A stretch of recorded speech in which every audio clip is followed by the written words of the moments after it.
Ça a toujours été un réel plaisir, mesdames et messieurs, pour moi de vous présenter cette émission, comme j'ai l'habitude de le dire, que c'est au plus profond de mes entrailles, ou bien cette émission, c'est la plus grande émission religieuse en République démocratique du Congo. Nous nous retrouvons encore ce jour pour parler de la parole des dieux et rien que la parole des dieux. Moi, votre humble serviteur, ce soir, pour vous présenter ce nouveau numéro de cette émission. Je reçois un invité, lui, ce n'est plus quelqu'un à présenter, d'ailleurs, c'est quelqu'un qui a été avec nous sur ce plateau il y a quelques mois passés, mais il nous revient encore ce soir pour parler d'un sujet aussi saillant, d'un sujet aussi important.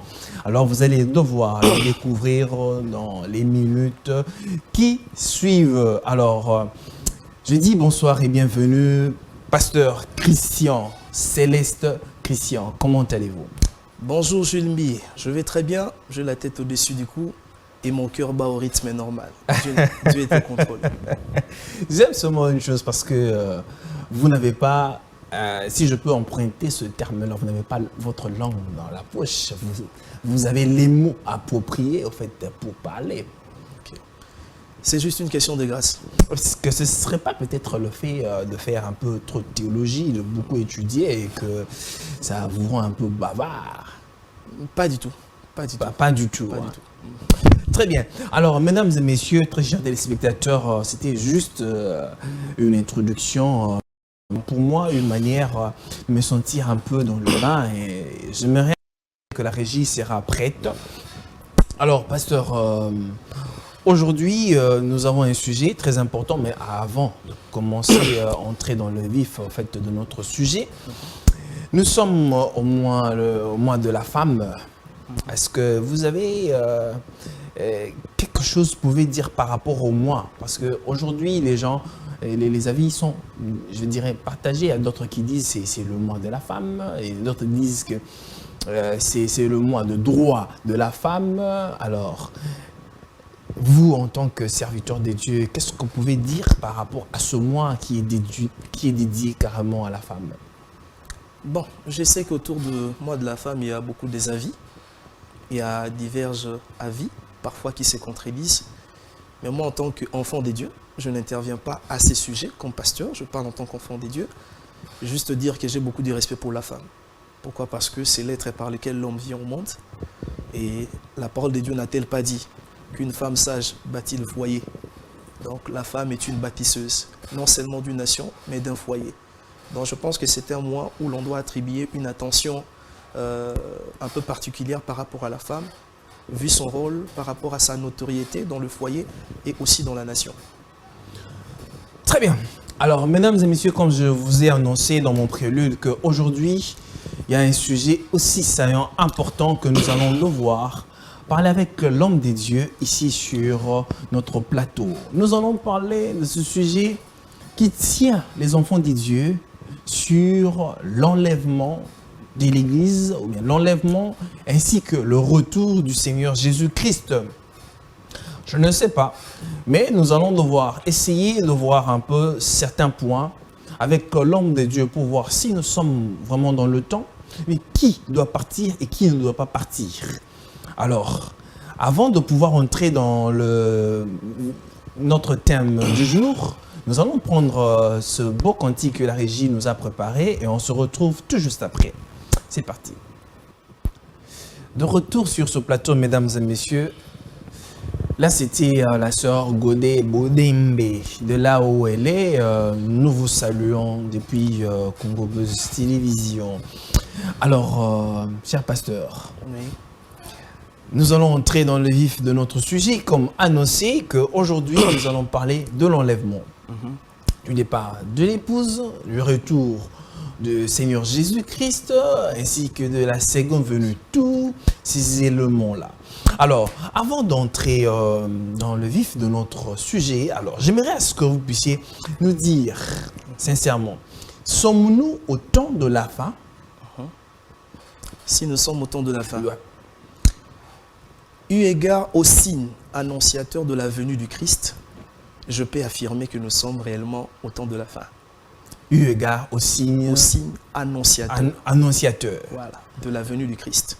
Parce que si nous lisons la Bible dans le livre de Matthieu, chapitre 24, au verset 3e, les disciples ont posé la question à Jésus, alors dis-nous, quand sera le signe, quand sera le temps de ton avènement, et quel sera le signe de ton avènement, et quels seront également les signes de la fin du monde. Donc ça veut dire on ne peut affirmer la venue du Seigneur qui est sur base de l'accomplissement de certains signes annonciateurs, ou en d'autres termes, je dirais, des signes précurseurs de sa venue.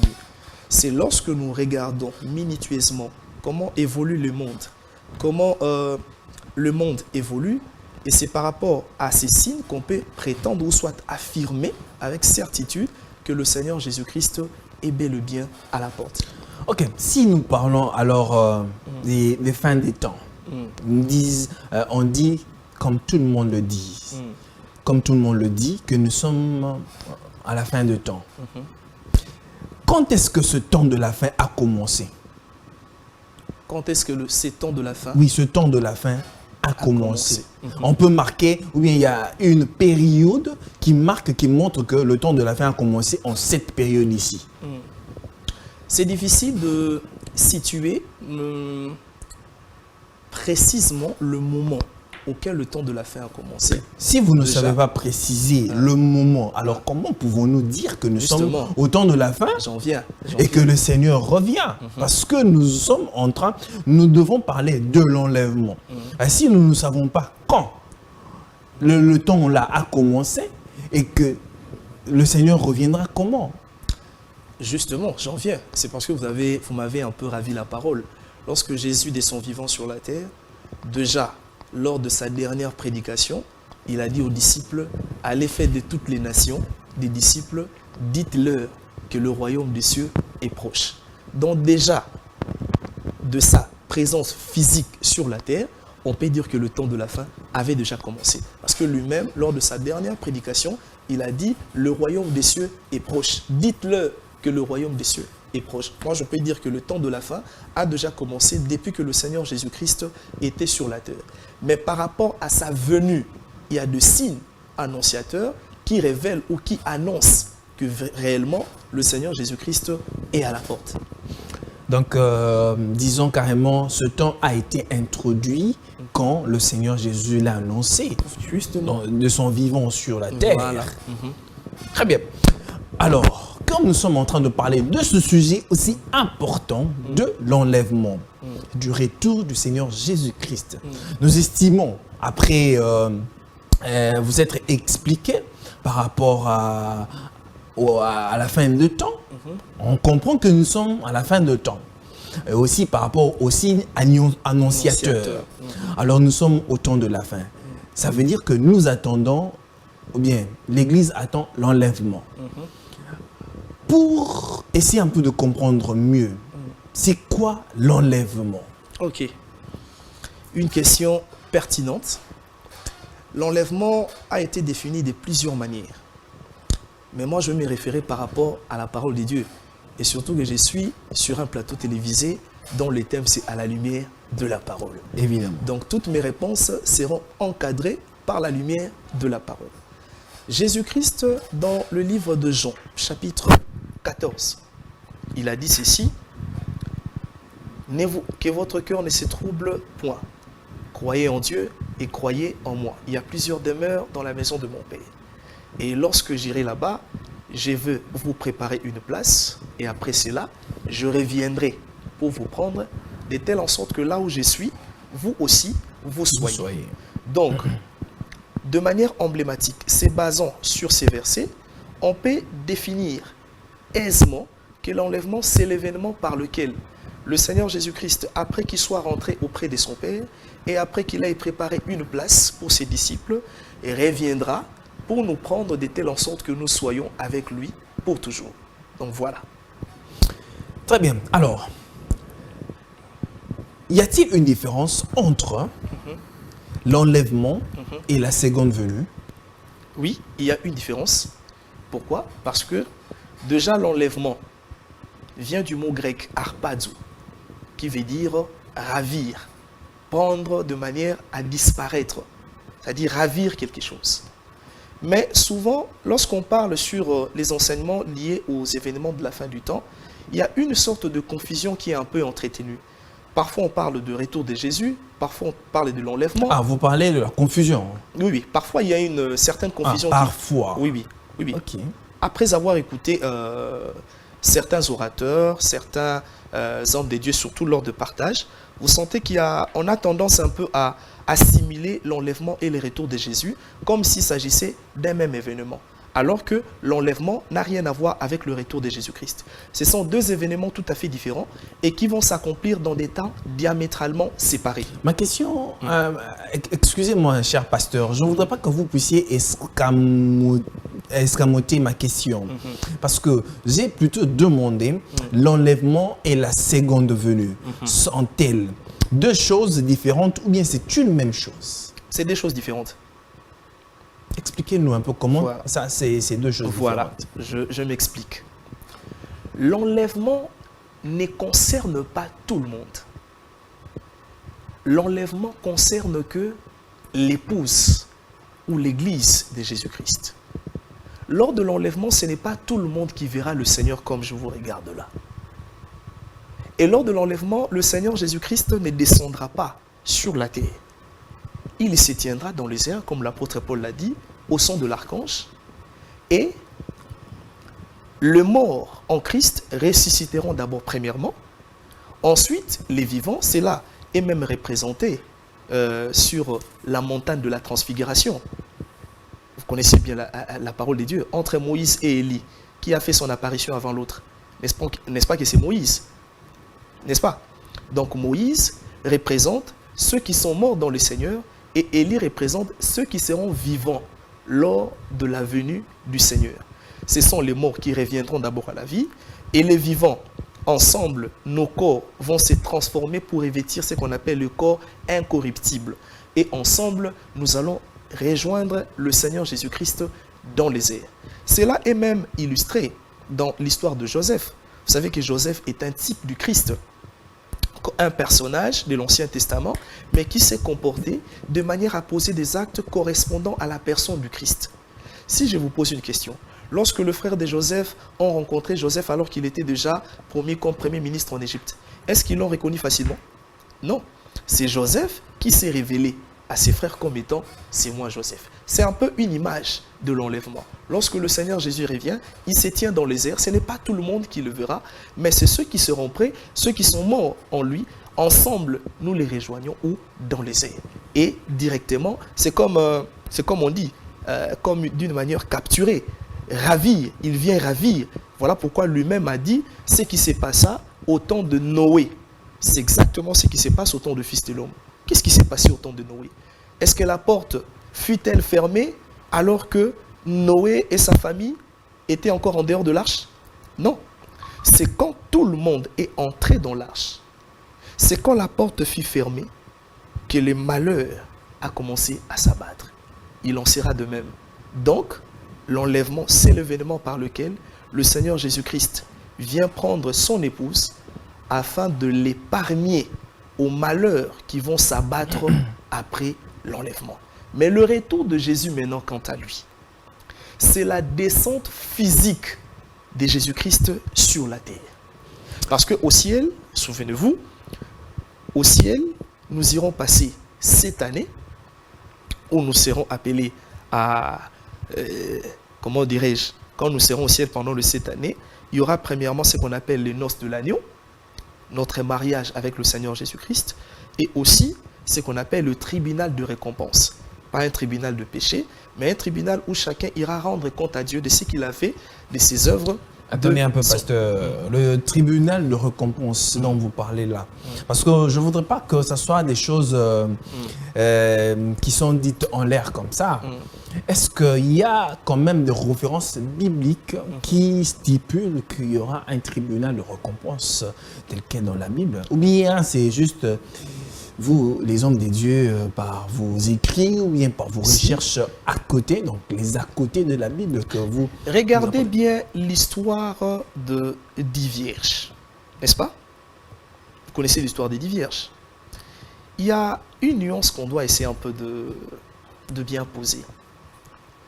Lors de l'enlèvement, Jésus ne viendra pas chercher son église, mais il vient chercher son épouse au sein de l'église. Ça veut dire qu'on peut être à l'église, mais n'ayant pas la qualité de l'épouse. Voilà pourquoi il y avait 10 vierges. Mais parmi les 10, il n'y a que 5 qui ont été qualifiées. Il n'y a que 5 qui sont entrés dans la chambre des noces et la porte fut fermée. Et regardez bien, juste après cette parabole, on nous parle de la parabole des 10 talents. Ça veut dire, le Christ ne vient pas que comme époux, mais il vient aussi comme maître. Comme maître, ça veut dire chacun rendra compte à Dieu de ce qu'il a fait, de son ministère, de son talent. Et pour votre cas d'espèce, je peux dire que vous remplissez bien votre mission sur la terre. Chacun devra rendre compte. Souvenez-vous que la Bible dit que Dieu crée tout pour un but. Il ne vous a pas créé par hasard. Vous n'êtes pas un accident. Dieu vous a placé sur la terre pour une mission spécifique. Et c'est justement cette mission pour laquelle vous irez rendre compte. Mais puisque vous m'avez ravi la parole, le retour de Jésus quant à lui, c'est la descente physique de Jésus sur la terre. Souvenez-vous, le jour de son ascension, alors que Jésus rentrait auprès de son Père, la parole de Dieu nous fait voir que 2 anges ont fait leur apparition. Et les anges ont dit aux disciples, pourquoi regardez-vous Jésus de cette manière? C'est Jésus de Nazareth. De la même manière qu'il est parti, c'est de la même manière qu'il reviendra sur la montagne des Sion. Et Zacharie en parle très bien dans Zacharie 12. Il posera ses pieds sur la montagne des Sion. Donc le retour de Jésus, ou sa seconde venue, c'est son apparition physique, qu'on appelle en grec la parousia, la manifestation physique. C'est justement à ce moment-là que s'accomplit la parole d'Apocalypse où Jean dit « Tout œil le verra, même ceux qui l'ont percé. » Très bien, nous allons y arriver tout doucement. Alors, pour évoluer, l'enlèvement, est-ce un secret pour le croyant ou bien ça sera quelque chose qui sera en fait à la portée de tout le monde? Un secret, je n'ai pas saisi la circonscription de votre question. Oui, oui. L'enlèvement, ce sera un secret pour le croyant ou bien le croyant sera surpris tout simplement, être pris d'une certaine façon? En tout cas, Jules, c'est une question, je dirais, complexe. Déjà, nous savons que la parole de Dieu dit « Personne ne connaît ni l'heure, ni le jour ». Mais lorsque nous scrutons un peu la parole de Dieu, dans 2 Thessaloniciens, quand l'apôtre Paul parle de l'enlèvement, il dit « Je ne veux pas que vous soyez aussi dans la confusion ». Pour nous qui sommes de croyants, cela ne viendra pas de manière à nous surprendre. Ça, c'est l'apôtre Paul qui parle. Pourquoi? Parce que si nous regardons même les 2 personnes de l'Ancien Testament qui ont expérimenté l'enlèvement, en commençant par Élie. Élie a été enlevé. Est-ce que l'enlèvement était un secret pour Élie? Non, lui-même savait. Il disait qu'aujourd'hui, Dieu va m'enlever du milieu de vous. Donc ça veut dire... Attends, j'en viens. Dire... Même Enoch qui a été enlevé, la Bible dit dans Hébreu qu'il a reçu le témoignage. Je pense que quand on dit que ça ne sera pas un secret, c'est une façon de nous dire que le Saint-Esprit rend témoignage dans notre cœur. Le Saint-Esprit nous convainc, il rend témoignage que nous appartenons à la famille de Dieu. Là, c'est, je crois, dans Ecclésiaste, Ecclésiaste qui dit carrément Dieu a mis dans la pensée de ses enfants, dans le cœur de ses enfants, la pensée de l'éternité. Ça veut dire que chaque enfant de Dieu se reconnaît d'une certaine façon. Alors, tel que vous venez de dire là, par rapport à la montée, ou bien par rapport à la montée de Élie, Élie savait très bien quand est-ce qu'il partirait. Ça sous-entend que l'épouse du Seigneur Jésus-Christ saura aussi le moment exact, ou bien la semaine où le Seigneur reviendra, et même l'heure. ou bien ça lui sera révélé juste pendant cette période-là? En tout cas, c'est difficile d'affirmer. C'est quand même une déclaration, je dirais, très grave. La semaine de l'enlèvement, ou soit le jour précis. Parlons plutôt de la période. De la période. Au moins pour la période, je peux affirmer. Parce que le disciple ont dit à Jésus, dis-nous à quel moment peut-on reconnaître que tu es proche? Il nous dit, dis-nous quel sera le moment, à quel signe. Vous savez, le Seigneur a toujours fait précéder un événement par des signes. Lorsque Jean-Baptiste envoie ses disciples vers Jésus pour lui poser la question, dis-nous, es-tu celui qui doit venir ou devons-nous attendre un autre? Quelle a été la réponse de Jésus? Allez lui rapporter ce que vous avez vu. Il répond en lui rappelant le signe annonciateur de sa première venue. Parce que Isaïe a dit, lorsqu'il viendra, les aveugles vont expérimenter les recouvrements de la vue, etc. etc. Il en est de même pour sa deuxième venue. Les disciples ont dit, à quel moment? Et Jésus a répondu en donnant les signes. C'est justement question de voir si les signes dont a parlé le Christ sont-ils réellement accomplis. C'est justement par l'accomplissement de ces signes qu'on peut affirmer que le Christ est à la porte. Oui, pasteur, là, je suis tout à fait d'accord avec vous. Mais je voudrais que vous puissiez éclaircir, parce que quand vous avez évoqué l'affaire du prophète Élie, disons que le prophète Élie savait, parce qu'il a même annoncé à Élisée que quand je serai en train de partir, suis-moi et je te laisserai mon manteau. Donc tu dois observer, tu dois m'observer et tu dois être avec moi. Sinon, tu n'auras pas mon manteau. Parce que Élie savait le jour où il allait partir. C'est la même chose. C'est la même chose. Et mais qu'est-ce qu'il a dit à Élisée? Tu constateras quoi? Le manteau. N'est-ce pas qu'il a donné un signe? Quand Élie dit, tu as très bien élucidé le verset. Oui, le signe, certes. Voilà. Mais justement, Élie savait aussi quand il allait partir. Il savait quand il allait partir, mais il a donné un signe exact à Élisée. C'est à ces signes-là que tu peux comprendre. Alors pour nous, en ce temps ici, nous en fait, qui avons cru, qui n'étaient pas dans le programme des dieux, par quel signe saurons-nous vraiment que c'est ce signe ici? Ça nous montre en fait que nous sommes, Jésus peut-être peut revenir dans cette semaine ici. Et le chrétien sait, et le Saint-Esprit atteste dans le cœur du croyant que cette semaine ici, le Seigneur pourra revenir. En tout cas, par rapport au signe annonciateur de Jésus-Christ, lorsque vous lisez dans le livre de Matthieu, en tout cas ici, j'aimerais être un peu beaucoup plus sobre parce que je ne voudrais pas heurter un peu certaines sensibilités. Jésus a parlé, il a énuméré plusieurs signes annonciateurs que je ne saurais peut-être pas énumérer fidèlement chacun de signes l'un après l'autre. Mais je pourrais quand même sélectionner le plus saillant. Jésus a dit, en donnant le premier signe, il dit, vers ma venue, les jours qui précéderont ma venue, premièrement, le Christ est dit, ils s'élèveront des faux prophètes et des faux Christ. Le premier signe annonciateur de la venue du Christ, c'est justement la prolifération ou la venue de faux prophètes et de faux Christ. Mais les faux prophètes, c'est les faux Christ. Oui, n'ont pas commencé aujourd'hui. J'en viens. Même depuis l'époque de Jésus, il y avait les faux prophètes. Il y avait les faux Christ. Maintenant, la question que nous devons nous poser, le Christ étant monté au ciel, il a laissé 5 ministères, n'est-ce pas? Pourquoi le Christ n'a-t-il pas parlé de faux pasteurs? Pourquoi n'a-t-il pas parlé de faux évangélistes? Pourquoi pas de faux prophètes ou de faux, apôtres ou docteurs? Pourquoi un accent particulier est mis sur le ministère de prophète? C'est pour dire ceci, je ne suis pas contre le prophète. Nous aimons la prophétie. Et d'ailleurs, je peux t'affirmer qu'il y a de vrais prophètes authentiques. Nous aimons la prophétie. Mais je pense que le signe ici nous met en garde, et met particulièrement le prophète en garde, pour dire que vers le temps de la fin, le ministère qui sera plus utilisé par le diable sera le ministère de prophète. Le ministère au travers lequel la séduction va s'abattre sera plus le ministère de prophète. On peut même voir cela actuellement.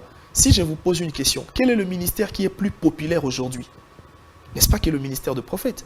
Tout le monde veut être prophète, tout le monde veut prophétiser, et actuellement les gens sont devenus plus passionnés, très amoureux de la prophétie que plutôt que de la parole des dieux. Donc, un signe majeur, c'est la prolifération de faux prophètes et de faux Christ, de faux rois. Et quand je dis faux prophète, là aussi j'aimerais bien détailler cela, parce que le faux prophète n'est pas seulement celui qui touche à la magie, mais le faux prophète peut aussi être quelqu'un qui a un appel authentique des dieux, quelqu'un qui a reçu aussi l'onction, qui a un appel authentique venant de Dieu, mais qui est faux dans son caractère. Quelqu'un qui a l'onction, mais qui n'a pas le caractère. Il est comme Samson, c'est-à-dire il a reçu l'onction, mais il n'a pas le caractère. Vous savez, Jules, je vais vous choquer.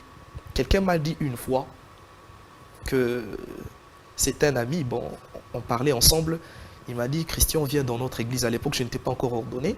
Il m'a dit, viens dans notre église. J'ai dit, pourquoi? Il dit, non, mon pasteur, c'est un grand pasteur. Je dis, ah bon, il est grand pasteur? Oui. En quoi est-ce qu'il est grand? Quel est l'élément qui détermine sa grandeur? Vous savez ce qu'il m'a dit? Non, parce que mon pasteur fait des miracles. Mon pasteur, il a une grande église. L'église compte plus de 200 membres. C'est quelqu'un qui a une notoriété, qui a une célébrité. Et moi, j'étais un peu choqué. Et j'étais dans l'obligation d'essayer un peu d'interpeller le frère en lui disant que Jean-Baptiste n'a fait aucun miracle. Mais Jésus a dit que c'est lui le plus grand de tous ceux qui sont nés des femmes. La grandeur d'un homme de Dieu n'est pas évaluée par rapport à la grandeur du miracle qu'il fait. N'est pas non plus évaluée par rapport à la grandeur ou au nombre de fidèles qu'il compte dans son église. Mais la grandeur d'un homme de Dieu est évaluée dans sa capacité de réaliser sa mission. Jean-Baptiste a réalisé sa mission en nous présentant Christ. Il dit, voici l'agneau de Dieu. Très bien, nous allons d'ailleurs en arriver là. Alors, pasteur, croyez-vous en la prédestination? Prédestination, oui. Prédestination, soyez un peu beaucoup plus clair. Oui, prédestination. Ce qui était arrangé préalablement. Bien sûr, ce qui est prédestiné. Ouais, voilà. Ce qui est prédestiné. Voilà. Voilà. Vous croyez en ça? Oui, parce que même au ciel, qu'est-ce que les anges chantent un cantique en disant gloire à l'agneau qui a été immolé avant la fondation du monde. Alors, voilà. Qui sont ceux-là qui iront dans l'enlèvement? C'est tout celui qui croit au Seigneur Jésus-Christ, ou bien ceux qui sont prédestinés, ou bien qui ont été préalablement choisis par le Seigneur avant la fondation du monde, disons-le ainsi. Je te réponds par ce qui est écrit. On dit, c'est lui qui est digne d'ouvrir le livre des vies et d'en rompre les 7 sceaux, de nom de ceux qui ont été inscrits depuis. Ça, c'est connu de Dieu. Mais, s'il faut maintenant rentrer dans la pratique, en lisant ou en étudiant un peu minutieusement les livres de l'histoire de 10 vierges, je pense que c'est l'histoire qui nous montre clairement quelles sont les conditions à remplir pour être enlevés ou participer aux noces de l'agneau. La Bible dit que tous étaient de vierges, symbole de la pureté. L'apôtre Paul a dit dans 2 Corinthiens 11:2, « Je vous ai fiancés à Christ afin de vous présenter à Christ comme une vierge pure. » Et il dit encore que les 10 avaient, n'est-ce pas, leur lampe. La lampe qui est le symbole de la parole de Dieu. David a dit, « Ta parole est une lampe à mes pieds et une lumière sur mon sentier. » Et on dit encore qu'elles avaient l'huile dans la lampe. Ça veut dire qu'elles avaient non seulement la parole, mais elles avaient aussi la révélation de la parole. Mais quel était l'élément de démarcation entre les 5 folles et les 5 vierges? C'est là maintenant la question. La question que nous devons nous poser, c'est que qu'est-ce qui a disqualifié les 5 folles au détriment de 5 sages? La Bible dit, au milieu de la nuit, toutes ces vierges se sont endormies. Et on cria, voici l'époux, allez à sa rencontre. Tous se sont réveillés. Mais on dit que le vierge sage n'avait pas seulement l'huile dans la lampe, mais elles en avaient aussi dans le vase. C'est ça la différence. Malheureusement, le 5 folles n'en avaient que dans la lampe. Ça veut dire qu'elles avaient la parole, elles avaient aussi la révélation de la parole, mais elles n'avaient pas l'huile dans leur cœur. C'est ça le problème. Ça veut dire quoi? On peut connaître la parole. On peut recevoir Christ comme Seigneur et Sauveur. On a reçu le don. On a reçu l'onction, la révélation, de comprendre les Écritures. Mais au-delà de ça, si vous n'êtes pas né de nouveau, si vous n'avez pas l'huile dans le vase, c'est-à-dire dans le cœur, vous n'avez pas, le Seigneur doit vous connaître à l'intérieur. Si vous n'avez pas l'huile dans votre cœur, c'est le Saint-Esprit dans le cœur qui crée la nouvelle naissance. C'est ce qui crée le changement. C'est ce qui vous donne la nature des dieux. Pasteur, est-ce que vous êtes d'accord avec moi si je vous dis aujourd'hui qu'on peut appeler une prostituée? Elle vient, elle prie, l'onction peut descendre, elle peut faire de miracles. Vous êtes d'accord avec moi? La Bible dit dans Joël 2, 28, « En ces temps, je répandrai mon esprit sur toute chair. » Et les prostituées, les alcoolistes, les hommes de mauvaise vie, n'ont-ils pas de chair? Si, bien sûr qu'ici. Mais le problème, c'est quoi? Ils ont reçu le Saint-Esprit sur la chair. Mais le Saint-Esprit n'a pas touché le cœur. Ils ont juste reçu le don. Le don, voilà. Ils peuvent parler des nouvelles langues. Ils peuvent faire de miracles. Voilà pourquoi le Christ, connaissant cela, il a dit, ceux qui m'appartiennent, le vrai disciple, vous allez les reconnaître. Pas parce qu'ils vont cracher l'onction dans la bouche. Pas parce qu'ils vont remplir le stade. Pas parce qu'ils vont donner des prophéties avec exactitude. Mais ceux qui m'appartiennent, l'élément d'identification, c'est quoi? C'est le caractère. C'est les œuvres. C'est la nature des dieux. Ça dit, ils ont le Saint-Esprit dans leur cœur. C'est ça l'élément des démarcations. Voilà pourquoi il a dit à Nicodème, s'il est né de nouveau, il ne peut hériter le royaume des cieux. Est-il possible, tel que vous venez de le dire là, quelqu'un qui a reçu le Saint-Esprit, mais être perdu après? Oui. C'est possible. L'apôtre Paul a dit. Quelqu'un qui a vraiment reçu le Saint-Esprit, Oui. qui a été baptisé du Saint-Esprit, et être perdu par la suite. Bon, à la lumière de la parole, on peut affirmer cela parce que l'apôtre Paul en parle. L'apôtre Paul en parle quand il dit que... Parce que ça, c'est une forte déclaration. Hein. On risque de... Les téléspectateurs sont en train de suivre, on risque de vous jeter des pierres. Non, non. Moi, j'ai reçu le Saint-Esprit. Le Saint-Esprit qui est la promesse du Seigneur Jésus-Christ en l'ascension, quand il partait, quand il montait. Il a dit, je ne vous laisserai pas seul, je vous enverrai le Saint-Esprit, en fait, qui est pas une autre personne que le Seigneur Jésus-Christ sous forme esprit. Le problème, mais en fait, vous avez très mal posé. En fait, j'ai très mal compris la question. Lorsqu'on reçoit le Saint-Esprit, on devient une nouvelle créature. Ça, c'est... Il n'y a pas de bas. Mais, il ne faut pas oublier que l'on peut recevoir le Christ. Mais se perdra, se perdre. Mais l'apôtre Paul, quand il parle quand il dit à Timothée, un tel m'a abandonné que j'ai livré à Satan. Ce sont des gens qui étaient avec lui. Ce sont des gens qui ont annoncé l'évangile avec lui, mais qui à un moment donné, ils se sont perdus, que lui-même a livré à Satan. Maintenant, qu'allons-nous dire? Hein? Jésus lui-même en parle quand il dit, plusieurs me diront, n'ai-je pas fait de miracle? N'ai-je pas chassé les démons? Et il vous dira quoi? Je ne vous ai jamais connu. Mais pasteur, chasser les démons, faire des miracles, c'est juste par rapport à ce don temporel. Ce n'est pas le fait d'avoir le Saint-Esprit, c'est juste par rapport à ce don temporel. Justement, ça veut dire, ce sont des gens qui ont reçu le Saint-Esprit sur la chair. Mais le Saint-Esprit ne leur a pas connu dans leur cœur. On oublie que le Saint-Esprit doit vous connaître dans votre cœur. Le Seigneur doit vous connaître dans votre cœur à vous. Voilà pourquoi lui-même il dit, dans le livre d'Apocalypse, il dit, je me tiens à la porte et je frappe. Celui qui entend ma voix, j'entrerai le Seigneur doit vous connaître dans votre cœur, à l'intérieur de vous. Et lorsque même nous lisons l'histoire de Saoul, qu'est-ce qu'on lui dit? Dès que Samuel lui a imposé, dès que Samuel a eu à prononcer la prière, dès qu'il tourna le dos, on dit, le Seigneur lui donna un autre cœur. Et à la fin, on dit, quand il a rencontré le prophète, on dit, le Saint-Esprit, l'Esprit de l'Éternel te saisira et tu seras changé à un autre homme. Donc la nouvelle naissance n'est pas le résultat de la discipline personnelle de l'homme.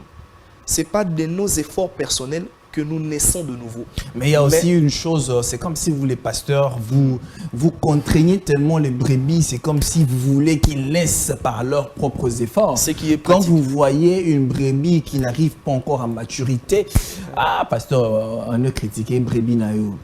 Ah, on a penza, ok, les félos, on a penza et simbate, on a penza. Parce que c'est dans vos milieux des pasteurs, vous critiquez de temps en temps vos brebis. Hein. Heureusement pour moi, je n'ai pas été dans ces milieux-là.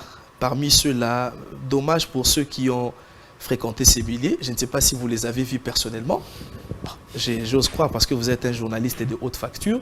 Moi, personnellement, je n'ai jamais fréquenté ces milieux, mais je sais une chose, que la nouvelle naissance est un miracle qui est produit par le Saint-Esprit. Et Nous ne naissons pas. C'est pas du tic au tac. Je vous pose la question. C'est un processus. Mais mon frère, pour que l'enfant naisse au monde, est-ce qu'un enfant peut naître de lui-même? N'est-ce pas que la naissance demande l'union d'un homme et d'une femme? N'est-ce pas que la naissance est précédée par l'eau et le sang? Et Jésus dit, s'il n'est pas né d'eau et d'esprit, l'eau qui symbolise la parole qui nous sanctifie, parce que lui-même a dit, sanctifie-leur par ta parole, car ta parole est la vérité.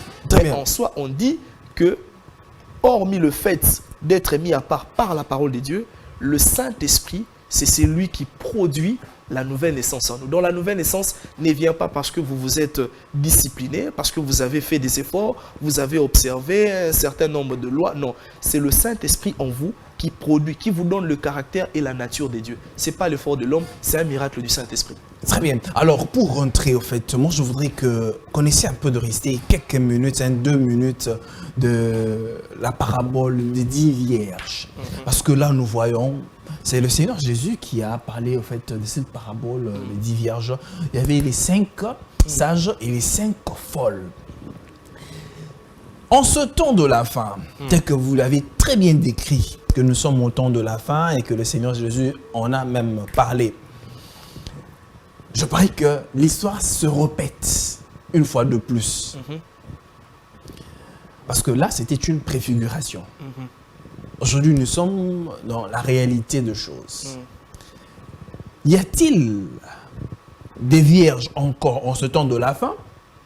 Et qui sont les sages? Et qui sont les folles? Qui sont les sages? Et qui sont les folles? Et qui sont les folles? En ce temps de la fin. En ces temps de la fin. Bon. Sachant que nous sommes en train de partir. L'enlèvement doit avoir lieu incessamment. Qui sont les folles et qui sont les sages? Bon, moi je vous renvoie par une question. D'abord, les 10 étaient vierges, n'est-ce pas? Et les 10, on a bien défini leur destination. Elles allaient où? À la rencontre de l'époux. Donc, c'est un groupe de gens qui sont en pèlerinage, qui se déplacent d'un point A vers un point B.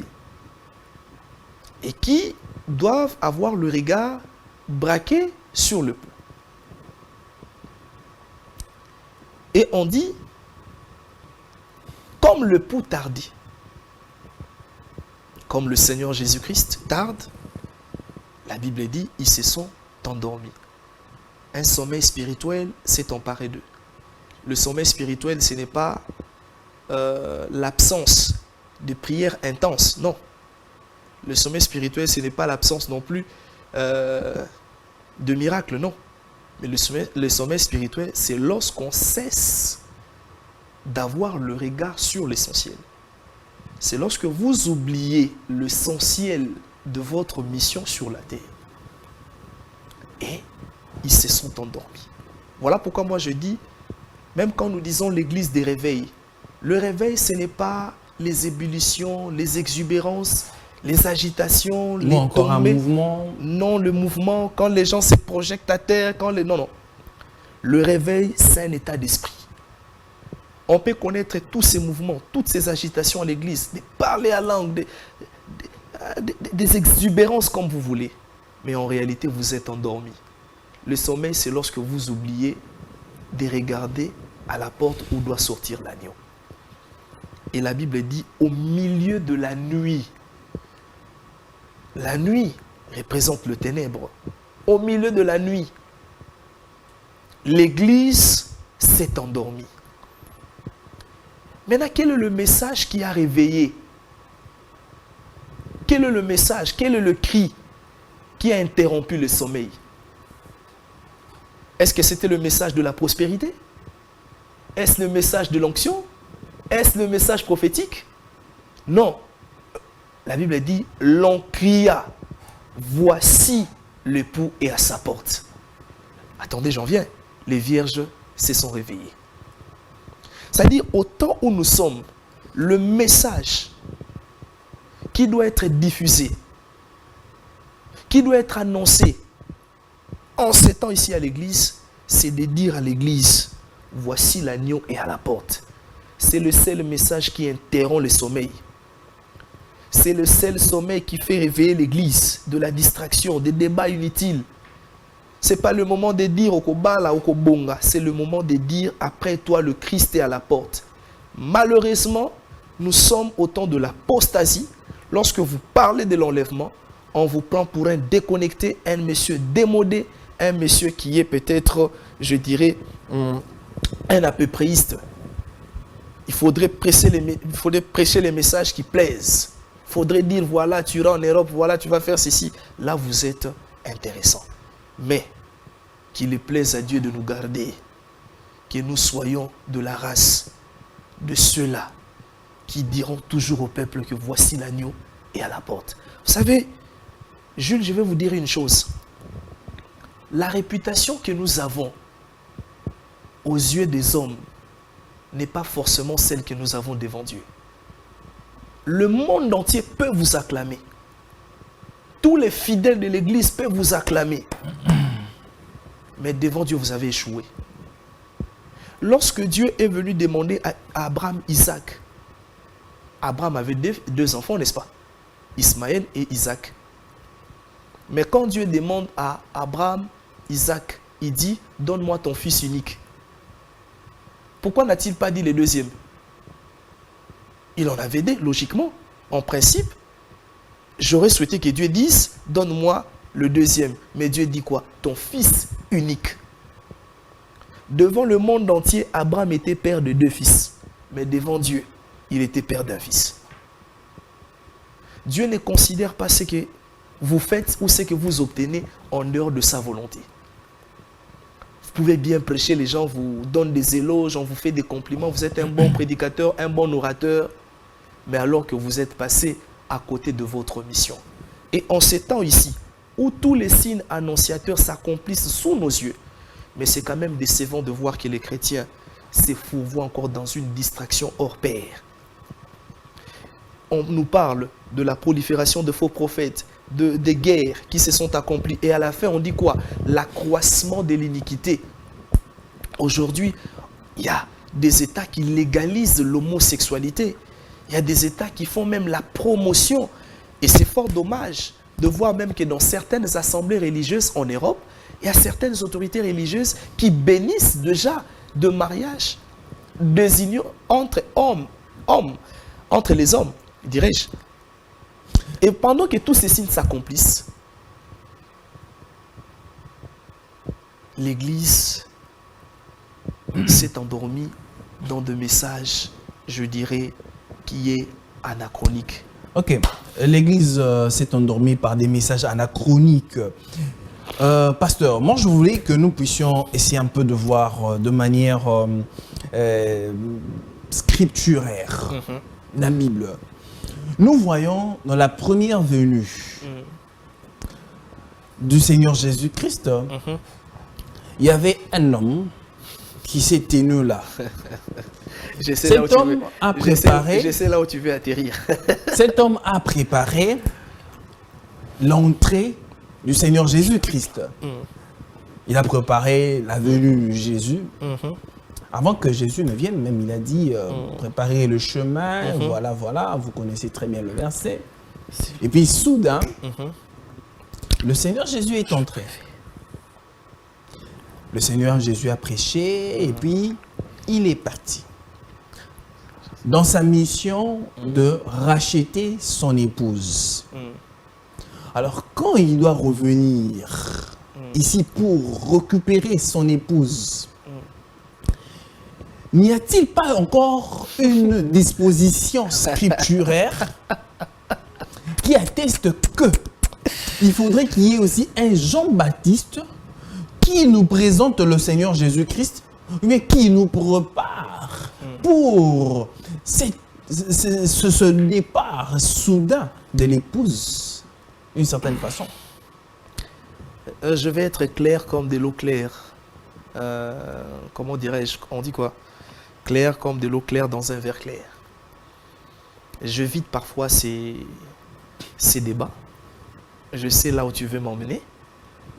Je connais l'assemblée à laquelle tu appartiens. Je sais... Ici, on ne parle pas des assemblées, on ne parle pas d'appartenance. Nous sommes en train de parler la parole de Dieu. C'est-à-dire, comme nous sommes à la lumière de la parole, la personne vers qui... éclairer la personne vers qui vous voulez m'amener, je le connais très bien. J'ai beaucoup de... Je ne vous amène nulle part. Voilà. Je suis dans la Bible. Rien que la Bible. Moi, si vous voyez les hommes, moi je vois que la Bible. Rien que la Bible. Allez-y, pasteur. Je sais que tu es un peu, je dirais, très malin. Tu veux me contourner de manière subtile. Pasteur, parce que nous sommes en train d'évoluer, d'agir, de chuter, mais je voudrais que nous puissions, parce qu'il reste quelques minutes là pour chuter, quoi. Bon, je dirais que le Seigneur Jésus nous a annoncé l'évangile. Il a dit, faites de toutes les nations mes disciples. Dites-leur que le royaume des cieux est proche. Et je connais, je sais, qu'en ces temps de la fin, il y a un message qui doit être annoncé pour préparer l'épouse. Annoncé. Parce qu'on ne doit pas oublier que Dieu, je crois, dans l'Ancien Testament, dans, je crois, Osée 3, Amos 3, 2, quelque chose du genre, Dieu dit qu'il révèle sa parole qu'à ses serviteurs, les prophètes. Il donne sa parole et les prophètes annoncent tout simplement les oracles du Seigneur. Bon, Gilles, je préfère qu'on évite un peu ces débats-là. Je ne m'aimerais pas vraiment aller dans le fond de là où tu veux m'amener, mais moi je dirais qu'il y a un message qui précède la venue du Seigneur. Et ce message doit être porté à tout le monde, selon lequel préparer l'épouse à la rencontre du Seigneur. Mais qui prépare l'épouse? Parce qu'on peut rentrer en fait, dans l'Ancien Testament. On voit le prophète Noé. Dieu a donné une mission à Noé de faire entrer au fait, les gens, d'annoncer la bonne nouvelle. Croyez-vous qu'à cette époque-là, il n'y avait pas des prédicateurs d'une certaine façon qui prêchaient l'évangile? Si. Mais pourquoi Dieu a donné à Noé? L'histoire ne fait que se répéter d'une certaine façon. Alors, en ce temps ici, comme nous sommes en train de parler de l'enlèvement, est-ce que, pour que le Seigneur revienne, n'y a-t-il pas une personne que Dieu a mis là, dans la brèche, pour préparer l'épouse du Seigneur Jésus-Christ à sa rencontre? Mais tu sais que toi aussi, d'une certaine manière, tu peux contribuer à préparer l'épouse aussi. D'une certaine manière, ce que nous faisons là, ce n'est pas une manière de préparer l'épouse. lorsque nous rappelons à l'opinion, nous rappelons aux enfants de Dieu que nous sommes au temps de la fin, ce n'est pas une manière pour nous de faire entendre notre son de cloche ou d'annoncer, ou soit, il y a un terme là biblique, de sonner la trompette, voilà. Ce que nous faisons là, nous sommes en train de sonner la trompette. Pasteur, l'épouse se passera par le jugement ou non? L'épouse, Oui. l'épouse sera enlevée dans les airs à la rencontre avec son époux. Ok. Et ensuite, il ira aux noces de l'agneau. Voilà. L'épouse ne passera pas par le jugement? Le jugement, l'épouse passera au tribunal de récompense. Il sera récompensé de ses œuvres et elle passera aussi au mariage du noce de l'agneau. Je ne parle pas le tribunal de récompense, je parle le tribunal, tout simplement. Parce qu'il y a un adage qui dit, en RDC, alors, Bisotou la juger, la juger d'une certaine façon. Alors, c'est pourquoi moi j'aimerais beaucoup plus comprendre. L'épouse passera par le jugement, oui ou non? Non. Sera-t-elle jugée ou non? Non, l'épouse ne sera pas jugée. La Bible elle dit clairement. Ceux qui sont morts dans le Seigneur ressusciteront. Ceux qui sont morts dans le péché ressusciteront pour le jugement. Mais ceux qui sont morts dans le Seigneur ressusciteront pour la vie, pour rencontrer le Seigneur, pour aller dans les airs. C'est clair. Très bien. Alors, pour clore carrément cette émission, il y a tellement de choses à dire au cours de cette émission, quand même vous êtes en train d'escamoter certaines choses. Justement parce que je sais là où tu veux m'amener. Non. Alors, combien de venues dans relate en fait la Bible? Combien de venues avons-nous en fait dans la Bible? Combien de venues? Quelles venues? Les venues du Seigneur Jésus-Christ. Voilà. Nous avons connu, en fait, selon la parole de Dieu, lorsque vous lisez le livre de Daniel chapitre 9, le verset 23, lorsqu'il parle de 70 semaines, qui ont été établies, on nous parle de deux venues physiques de Jésus-Christ. Sa première venue, qu'on a déjà connue, où il est venu pour nous sauver, il est venu comme un agneau, et dans sa seconde venue, il vient comme un libérateur, un lion. Voilà pourquoi même dans la première partie du livre d'Ésaïe, Ésaïe présente le Seigneur Jésus-Christ comme le lion, comme un libérateur, comme le roi. Et dans sa deuxième partie du livre, il présente Jésus comme un agneau. Donc dans sa première venue, Jésus est venu nous sauver, pour nous mourir à la croix, nous racheter. Alors en nous rachetant, voilà, en nous rachetant, il est allé au ciel pour nous préparer une place. Et il reviendra chercher son épouse. Et après avoir pris son épouse, après les 7 ans de fête qui aura lieu au ciel et 7 ans de malheur qui vivront ceux qui vont rater l'enlèvement, j'espère que tu n'en feras pas partie. C'est pourquoi même Joseph, en relatant le songe à Pharaon, il a vu cette année de vaches maigres, cette année de vaches grasses. C'était un peu une image de l'enlèvement. Et après que ces 7 années soient écoulées, le Seigneur Jésus reviendra encore pour sa deuxième venue maintenant, pour sa descente physique. Et là maintenant, il vient juger les nations, l'Antichrist qui va ravager le monde avec sa fameuse marque de 666. La deuxième venue n'est pas l'enlèvement. Non, non. L'enlèvement, je ne pense pas qu'on peut parler de sa venue physique parce que l'enlèvement, c'est une manifestation voilée de Jésus. Jésus ne descend pas sur la terre. Mais c'est quand même une venue, non? On peut dire une venue, mais c'est une manifestation voilée. Jésus ne descend pas sur la terre comme ce fut autrefois lors de sa première venue. Dans l'enlèvement, c'est une manifestation voilée où tout le monde ne voit pas le Seigneur. En un clin d'œil, comme l'apôtre Paul dit, il prend son église et le malheur va s'abattre. Et après que ces 7 années soient écoulées, il y aura maintenant sa venue physique sur la terre qui va occasionner justement cette guerre qu'on appelle la guerre d'Armageddon. Voilà. La guerre d'Armageddon. Voilà. Je parie que c'est un sujet assez vaste, mais Dieu voulant, on aura encore un deuxième numéro pour essayer un peu d'évoluer. C'est justement parce que tu as pris beaucoup de temps en voulant m'amener là où tu voulais m'amener. Et heureusement pour moi, j'ai essayé de l'éviter carrément. Très bien, mesdames et messieurs, Ça n'est fini pour ce soir. C'était tellement intéressant, mais malheureusement, nous sommes pris par le temps. Alors, pasteur, merci d'être venu. Je parie qu'on va organiser un autre numéro pour continuer avec ce sujet. C'est moi qui vous remercie. Très bien. Alors, portez-vous bien, que le Seigneur vous bénisse, que la paix soit avec vous et que Dieu vous bénisse. Shalom.